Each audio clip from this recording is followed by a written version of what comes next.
కాకినాడ పేరు చెప్పగానే గుర్తొచ్చేది సుబ్బయ్య హోటల్ భోజనం. అయితే కొంతకాలంగా ఈ సుబ్బయ్య గ్రూప్ హోటల్స్ పై వినియోగదారుల నుంచి ఫిర్యాదులొస్తున్నాయి. ఈ నేపథ్యంలో ఆహార కల్తీ నియంత్రణ విభాగం అధికారులు ఈ హోటల్స్ లో తనిఖీలు నిర్వహించారు. జిల్లా ఆహార కల్తీ నియంత్రణ శాఖ assistant controller Srinivasarao, food inspector Subbarao ఆధ్వర్యంలో ఈ హోటల్స్ ను తనిఖీ చేశారు. పలు ఆహార పదార్థాలకు సంబంధించి శాంపిల్స్ సేకరించారు. ఈ సందర్భంగా అధికారి శ్రీనివాసరావు మీడియాతో మాట్లాడుతూ వీటిని టెస్టుల కోసం ల్యాబ్కు పంపుతున్నట్లు తెలిపారు. తమకందిన ఫిర్యాదుల నేపథ్యంలో ఈ దాడులు చేసినట్లు తెలిపారు.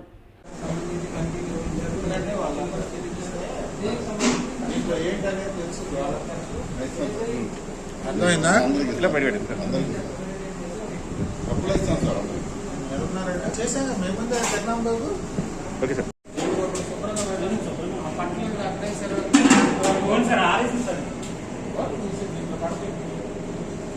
తడిగుడ్డు పెట్టు కూర్చోదు కదా, శుభ్రంగా బయటకూడదు కదా, తడిగుడ్డు పెట్టు, తడిగుడ్డు తీసుకురా,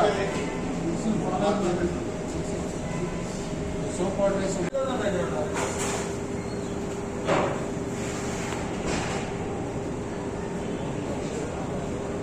వచ్చండి సార్.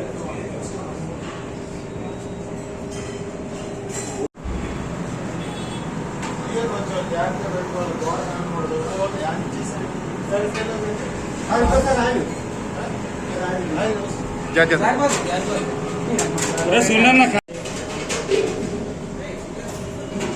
ఎక్కడ బాడీ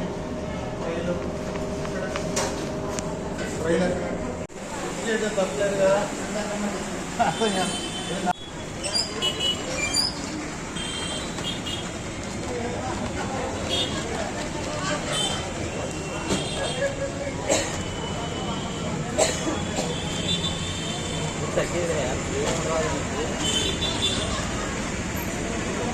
ఈరోజు ఒక కన్జ్యూమర్ నుంచి వచ్చిన కంప్లైంట్ బేస్ చేసుకొని వాట్సాప్లో ఈ అప్పడాలు, చెకోడీలు, ఈ కారపళ్ళు ఇవి తయారు చేసి అమ్ముతున్నారండి ఇక్కడ సుబ్బయ్య గారి హోటల్లో.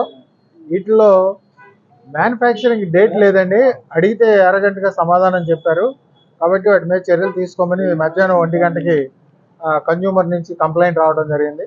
ఆ కంప్లైంట్ బేస్ చేసుకొని మేము 4:30, 5 ఆ టైంలో మీడియా ఆధ్వర్యంలో ఈ హోటల్స్లో ఉన్నటువంటి వాటిని చెక్ చేయడం జరిగింది.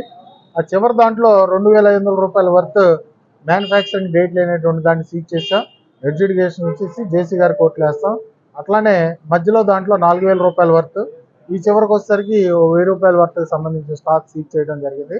అట్లానే హైజీన్ కండిషన్స్ కిచెన్స్లో ఎట్లా ఉన్నాయో మీ ఆధ్వర్యంలో ఇప్పుడే చూడటం జరిగింది. గతంలో చాలా పూర్ కండిషన్లో ఉండే, ఇప్పుడు అప్ టు మార్క్ లేకపోయినా 80% వరకు శుభ్రంగా ఉండే.